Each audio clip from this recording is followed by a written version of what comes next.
very funny comedian and writer you know from her work on Saturday Night Live, which returns for its 51st season premiere this Saturday, October 4th on NBC and Peacock with host Bad Bunny and musical guest Doja Cat. Please welcome back to the show our very good friend Sarah Sherman!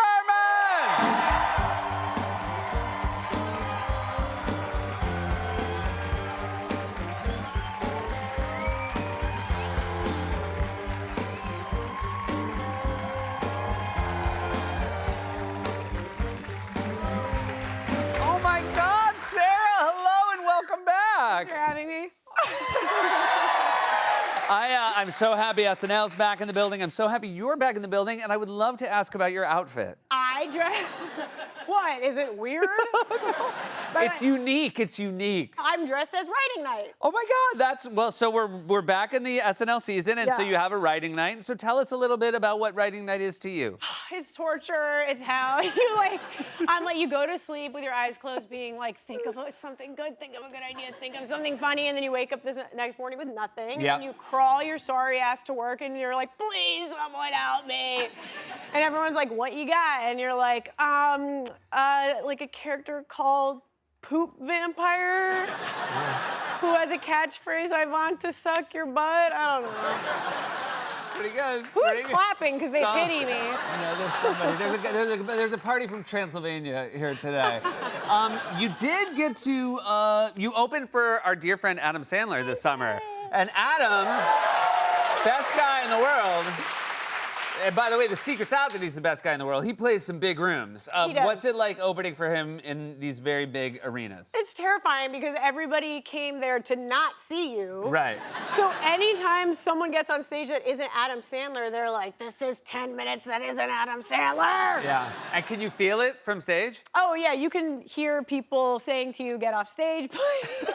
Like Madison Square Garden, it's not a small room. No, it's kind of famously known for not being that. Yeah. It's famously known for having sports like...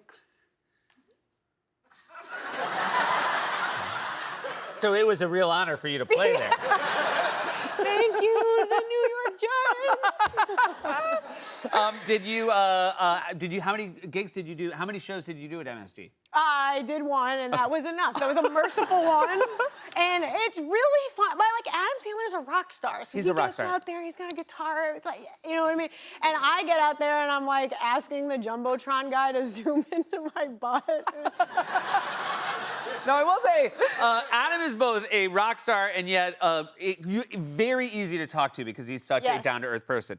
Now, at the SNL 50th, there were a lot of our heroes were there. Yes. Did you have any moments with them? Because not everybody's as easy to talk to. No, Adam, his stand-up special, Love You, is called Love You because literally if you see him on the street, you go like, Adam Sandler, he goes, love you, Bubby, how's your mother? So it's it is very apt. But I went up to Paul McCartney and I was like, I have the same haircut as you from Wings. You told him you had the same haircut as him from Wings. Yeah, and then he was like, oh no, I watched the show. So, oh my God, did you hear? I got something for writing night, a perfect Paul McCartney. You got a really good. Why are you guys clapping? You have had many fantastic sketches. I feel like the first place you kind of broke through to the audience was on Weekend Update. So many great ones. Nosferatu. I'm so glad somebody finally figured out. I mean, people tried to crack Nosferatu so long in the update though. Were you thrilled to get this on TV? Because again, look, I feel like you are maybe more than any cast member in the history of the show. You probably have a real love affair with the makeup department. Oh my God, I would die without Louis Zakarian. Yeah, He's my everything. I mean, Louis is absolutely, for those who don't know the name, he is the best in the biz, and he must be so happy to have a cast member who wants to do stuff like this. When I got the job, I was like, oh my God, Louis Zakarian, you did the monster penis in Romeo and Juliet. And he was like, oh my God, I did. He wasn't like, I hear that a lot. Yeah. I think on the street, if you go up to him, I'd say, Louis Zakarian, oh my God, you did the monster penis from Romeo and Juliet. He'd say, love you, say hello to your mother. How are you feeling about your 5th season? Full of ideas? Yeah. it's just hard to like, my problem is Yeah. I'll think something is like the most famous thing in the world and everybody's gonna know what I'm talking about. Right. And then I come to work and I'm like, let's do a sketch that's a parody of the most famous thing anybody's ever seen in the world. And they're like, nobody's ever seen that, no one knows what you're talking about. Right. You have to go to a mental hospital. So Right. that's kind of my problem is like, I don't really know what's famous until I see it on the show. Right. Like, I didn't know what the Rizzler was until Chloe did the Rizzler on Yeah. the show. And I went, oh, the Rizzler, that's Chloe's person. Yeah. Well, I think the very fact that over the course of the last 5 minutes you've referenced Romeo and Juliet and didn't know who played at Madison Square Garden. It's like a real good, like, where you're at. Right. Call me out. Drag me on I'm TV. not dragging so. you. But I was very excited because you had a list of, this is my favorite thing in the world to talk about sketches that didn't work. Because you put the same effort into the ones that don't work as the ones that do. So Yes. it's never that you didn't try. Right. Which And makes it all the better. It's never that they ever work. No sketches, it's 1 in every 1,000 sketches works. Yes, in a way that you're like genuinely proud of.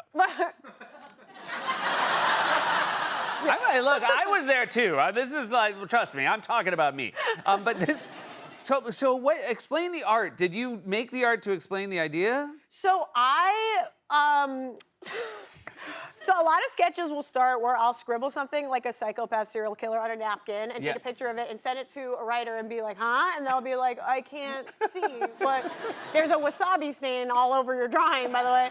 So I had this idea for a sketch that I scribbled on a napkin and then I sent it to Lee McGee, our amazing in-house illustrator and animator. Give it up for Lee.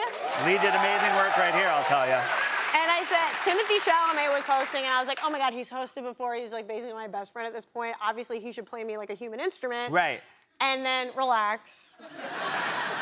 When you see this photo, you will know how it could not be less sexual. What are you talking about? Well, you know, I'm just talking about the human instrument.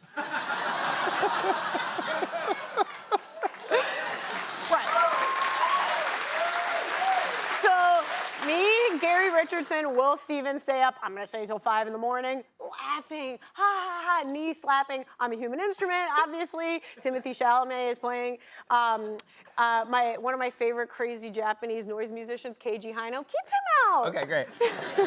Keiji Haino, he's like the Knicks of instrument people. And he plays a garbage can as an instrument. I saw that. Okay, nobody's impressed. So I was employed for like a long time before this job. So Timothy Chalamet was gonna come out with this long gray wig and play this instrument, which I actually can't tell you the name of the instrument because it bombed so hard at table that I'm not gonna speak it out loud because I learned my lesson. Okay. And then so like he played me like an instrument and then the noises came out of my mouth. I was like honk honk. And then Bowen would come in and change my batteries by putting my batteries in my mouth and it bombed so hard you could hear butterflies flapping their wings like in China. Tell me about your Severance parody. See, that's a good idea. Now you've like drilled down. You're like, everybody knows Severance. You're right. You love it. People love it. Severance parody, go. So it's like basically like someone eating like a triple bean and cheese burrito before getting in the Severance elevator. And then the innie is always like, why do I have like 5-alarm fire diarrhea every day? They don't remember.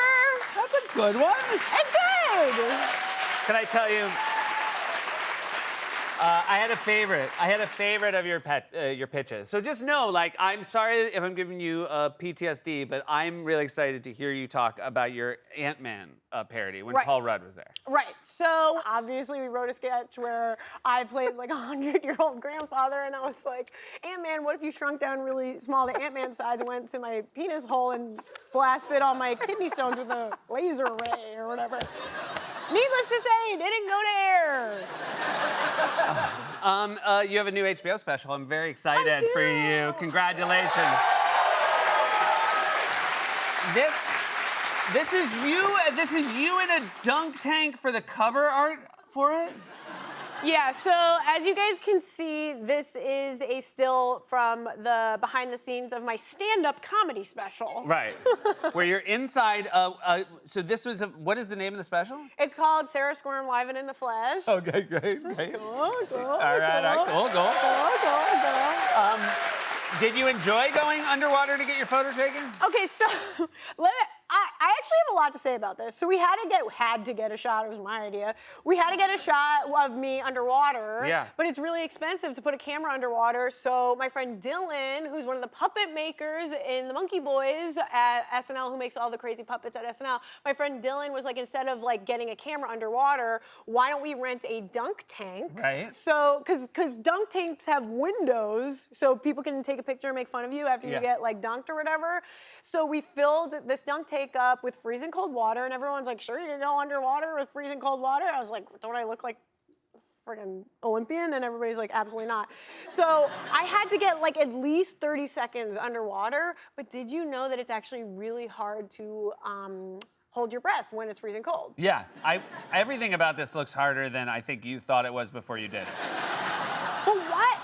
It's not even that deep. And look, I had to hold on to weights to keep me down. Yeah. Yeah. Why did you guys all know that it was going to be so easy to go underwater for a minute? I didn't know.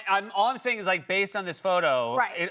So I also, like you, would have thought it was easy, and then I saw this picture. I'm like, oh, right, it was hard. What do you mean I'm smiling? I'm smiling and laughing and having so much zoom in.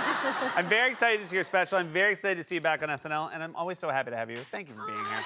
Sarah Sherman, everyone, SNL returns to its season premiere this Saturday, October 4th, with host Bad Bunny, musical guest Doja Cat, right here on NBC's Streaming.